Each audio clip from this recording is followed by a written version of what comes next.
A paz do Senhor, sejam muito bem-vindos a mais uma aula. Nós estamos na EBD, a nossa lição de hoje é a lição de número 5 e traz o seguinte tema: a revelação de Deus confronta o secularismo. Nós estamos estudando as lições bíblicas da classe de jovens com o tema Na Cova dos Leões, o exemplo de fé e coragem de Daniel para o testemunho cristão em nossos dias.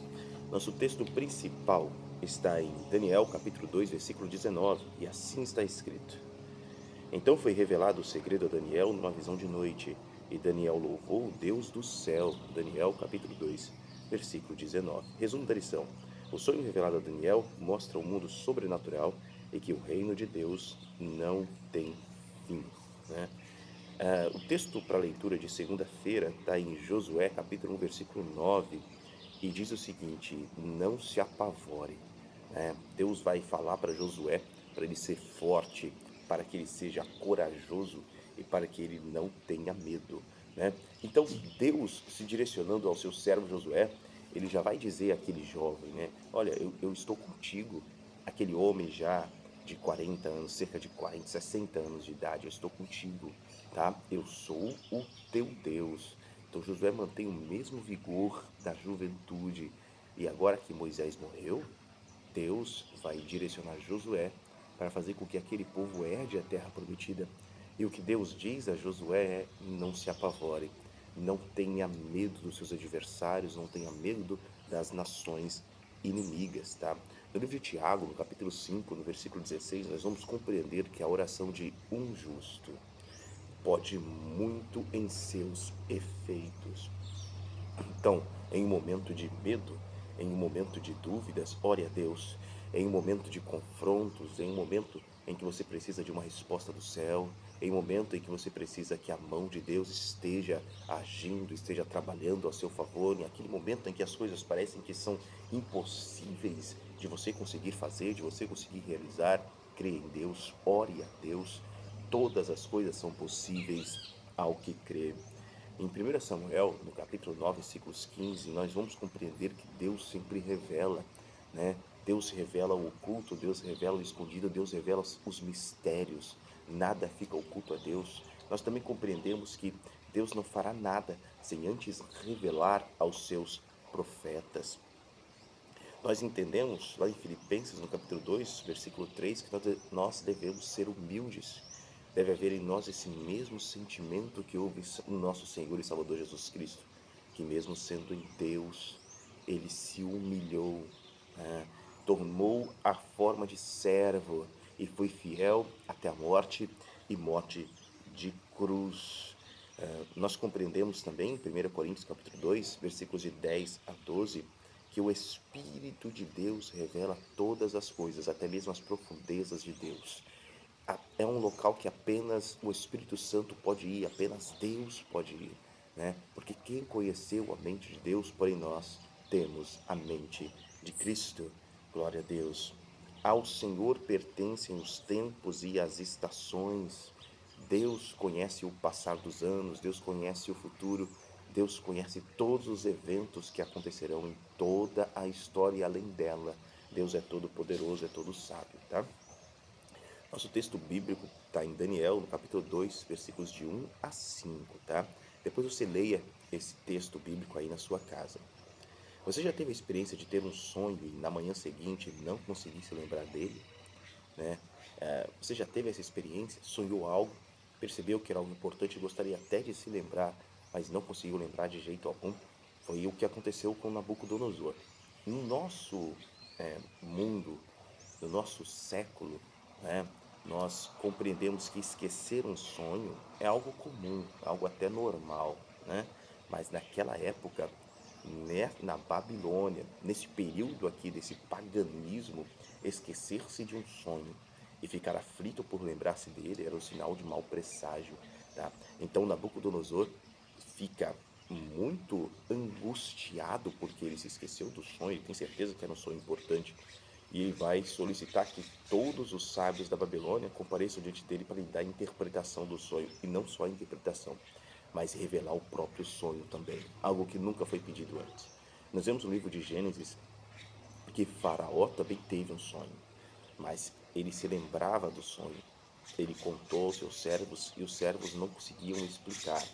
Então vem José, né? E José vai revelar a Faraó a interpretação daquele sonho. Assim também aconteceu aqui com Nabucodonosor. Nabucodonosor não conseguia lembrar do sonho e, porque ele não lembrava do sonho, também não era possível interpretá-lo. Você vê que os magos, os feiticeiros, os astrólogos, né, os bruxos do reino da Babilônia, todos eles se juntam diante do rei.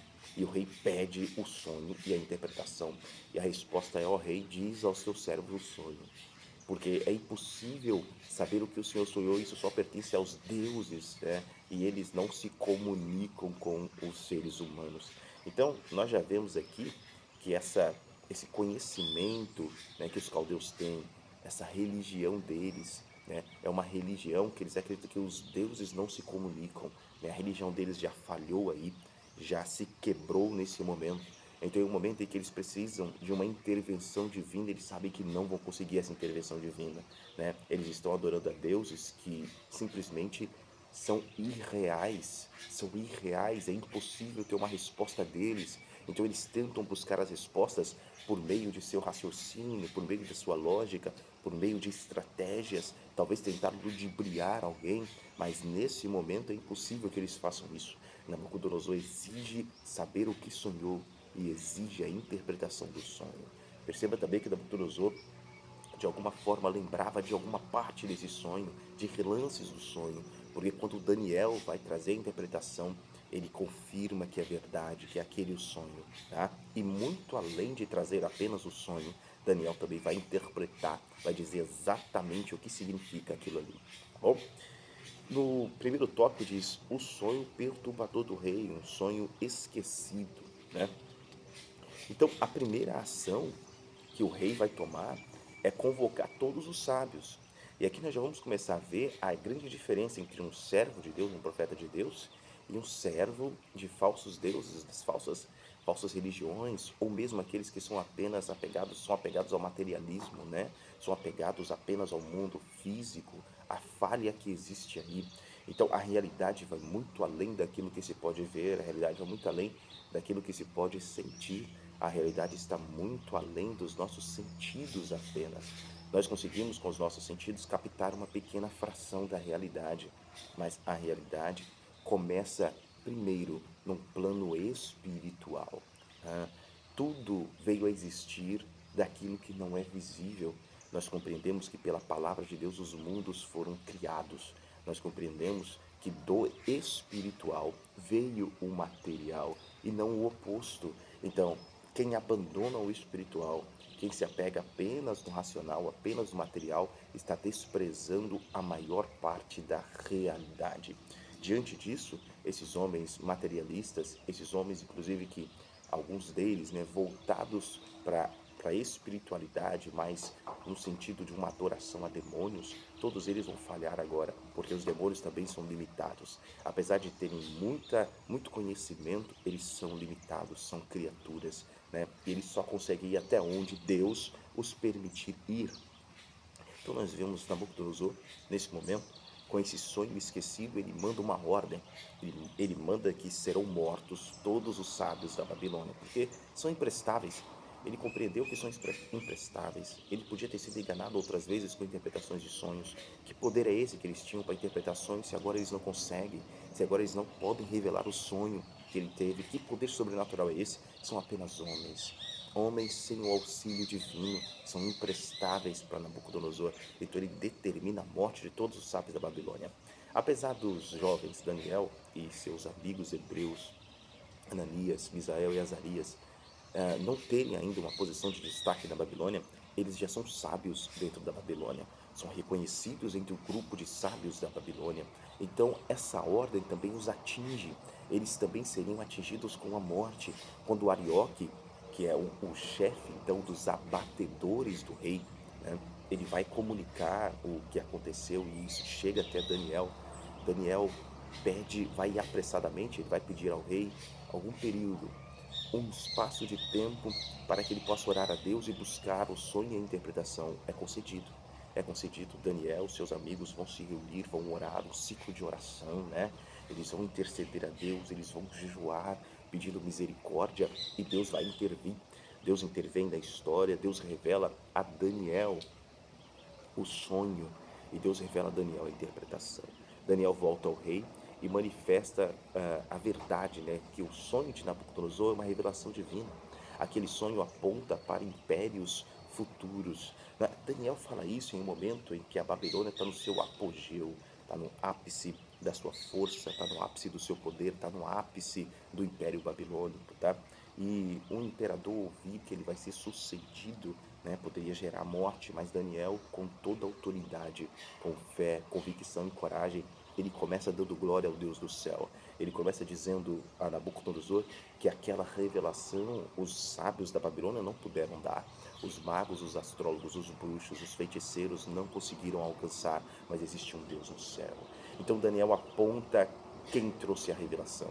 Daniel vai manifestar que não é Daniel ele mesmo, né, com a sua sabedoria, com o seu poder, que adquiriu o conhecimento sobre o sonho do rei. Não, não, não, mas que Deus o revelou, que a bondade e a misericórdia de Deus revelou, e que Deus deu a Nabucodonosor a revelação de eventos futuros. Então Daniel vai falar sobre os 4 reinos que aí vem, né? Daniel vai apontando ali a estátua, ele vai dizer assim: ó, Nabucodonosor, você sonhou, né? Você sonhou. E o sonho que você teve era uma grande estátua, né? Essa grande estátua tinha uma cabeça de ouro, né? Tinha o peitoral, os braços eram de prata, o ventre e as coxas eram de bronze, né? As pernas eram de ferro e os pés eram em parte ferro e em parte barro. Isso aponta, claro, para uma degradação desses impérios, porque a gente começa no mais precioso dos metais e termina no barro, né? Então tem uma degradação com respeito a esses impérios, e ao mesmo tempo nós também percebemos aí a sucessão que virá. Nabucodonosor, essa cabeça de ouro, ou seja, é um tipo de pensamento que permeia os impérios mundiais. É uma forma de pensar que está circulando desde então. Na verdade, essa forma de pensar começa muito antes de Nabucodonosor. Essa mentalidade babilônica começa com seu fundador, começa lá em Nimrod, em Gênesis, no capítulo 11, vai começar a Babilônia, tá? Aqui em Nabucodonosor, milênios depois, né? Já nessa época de Daniel, aquele pensamento está amadurecido, aquela forma de pensar está permeando agora a cabeça de ouro, né? Está permeando aqui o imperador, o Nabucodonosor. Então é uma forma de pensar que se levanta contra Deus, é uma forma de pensar que deseja adoração para si, é uma forma de pensar que deseja obter um governo mundial, tá? Todos os governos, todos aqueles que tentaram o governo mundial têm essa forma de pensar, uma forma de se levantar contra Deus, uma forma de ser reconhecido, tá? Então, logo depois que a Babilônia vai passar, vai se levantar o Império Medo-Persa. O Império Medo-Persa, representado aí pelos 2 braços de prata, representado pelo peitoral dessa estátua, né? Ele vai ascender ao poder esse império após a morte de Nabucodonosor. O seu filho vai estar ao trono, ele vai fazer algo terrível, né? Ele vai dar uma festa de adoração aos deuses pagãos, ele vai trazer os objetos de ouro que estavam no templo de Deus, o Deus de Israel, lá em Jerusalém. Ele vai trazer esses objetos, ele vai servir vinho ali, ele vai dar a beber esse vinho, uma festa aos demônios. Nesse momento, Deus vai entregar uma mensagem. Vai aparecer uma mão, vai escrever na parede, vai entregar uma mensagem. Esse reino vai ser dividido, vai ser tomado de ti, vai ser pesado a balança, foi achado em falta, né? Depois dessa mensagem, logo em seguida dessa mensagem, alguns momentos depois, né, vai haver uma invasão ali. O Império Medo-Persa vai fazer guerra contra a Babilônia e vai vencer a Babilônia. Nós vemos nesse momento o nome de um imperador, Dário, Dário, né, o Medo. Então Dário vai estar ali no trono, né, vai estar ali naquele exato momento, vai suceder aí a Babilônia, tá? Logo após o Império Medo-Persa, que vai de 539 a 331 a.C., vai se levantar esse império que é representado pelo bronze. Percebe que o bronze se encontra em muito maior quantidade do que a prata e do que o ouro, né? As armas daquele momento, especialmente, muitas eram feitas de bronze, tá? O bronze está presente em todo lugar. Nós utilizamos bronze hoje em muitos objetos que nós temos dentro de casa. Então, o bronze tem esse caráter universal. Esse império vai ser ainda maior que os anteriores. Chega o momento da Grécia, o Império Grego perdão, o Império Grego de Alexandre o Grande, tá? Esse Império Grego é representado por essas partes de bronze, essas partes do ventre, da coxa, tá? Assim como o ventre, né? Dali que vem a fome, é dali que a gente tem aquele apetite por comer. Esse império tenta conquistar o mundo inteiro. Chega um momento que Alexandre o Grande ele chega até a Índia, ele conquista a Índia e a história diz que ele fala o seguinte: ele ficou triste porque já não havia outros lugares para conquistar, já não havia outros mundos para conquistar. Ele conquistou o planeta, né? Ele conquistou todo o mundo conhecido de sua época. Então ele fica triste porque ele gostaria de mais conquistas. Tá? Esse é o Império de Alexandre o Grande. Após o Império de Alexandre o Grande, que vai de 331 a 146 a.C., a gente vai entrar já aí no período do Império Romano, que é o maior, né, que vai de 146 a.C. a 476 depois de Cristo. O Império Romano já é representado por essas partes de ferro, né, pelos dois pés. A gente tem tanto o Império Oriental como o lado ocidental desse Império Romano, tem os dois pés da estátua de ferro. Veja que armas são feitas de ferro, armas não são feitas de ouro, né? O exército se arma com ferro, o exército se arma com aço. Perceba que as barras das cadeias são feitas de ferro, né? As grades são feitas de ferro. Percebe que aquilo que é utilizado para prender e para tirar a vida é feita de ferro. Esse império romano é o império mais destruidor que houve, né, sobre a face da terra. É o império que vai conquistar todo o mundo conhecido de sua época também. É um império, inclusive, que vai perseguir o cristianismo, que vai perseguir os apóstolos. É nesse império que os apóstolos são mortos. É nesse império, na manifestação desse império, que Jesus Cristo veio, né? E também se entregou à morte e ressuscitou. É nesse império, no Império Romano. Nós vimos aqui que a mentalidade desse Império Romano está presente em nossos dias atuais, tá? Se você fizer uma comparação entre o que permeava o mundo romano, a mentalidade do mundo romano e a mentalidade de agora é a mesma mentalidade, tá? Da mesma forma de pensar, aquela mesma manifestação. Percebe que até o final dos tempos existe parte de ferro, mas há uma parte de barro. Essa mentalidade romana, ela permeia. O anticristo vai chegar por aí e ele vai governar com essa força desse império, tá? Com a força do Império Romano, com essa mentalidade do Império Romano representado aqui por essas partes de ferro. Mas no Império do Anticristo também há partes de barro. Então ele não tem domínio total, ele não vai ter toda a força, né? Todo o mundo haverá focos de resistência, tá? Nós percebemos aí.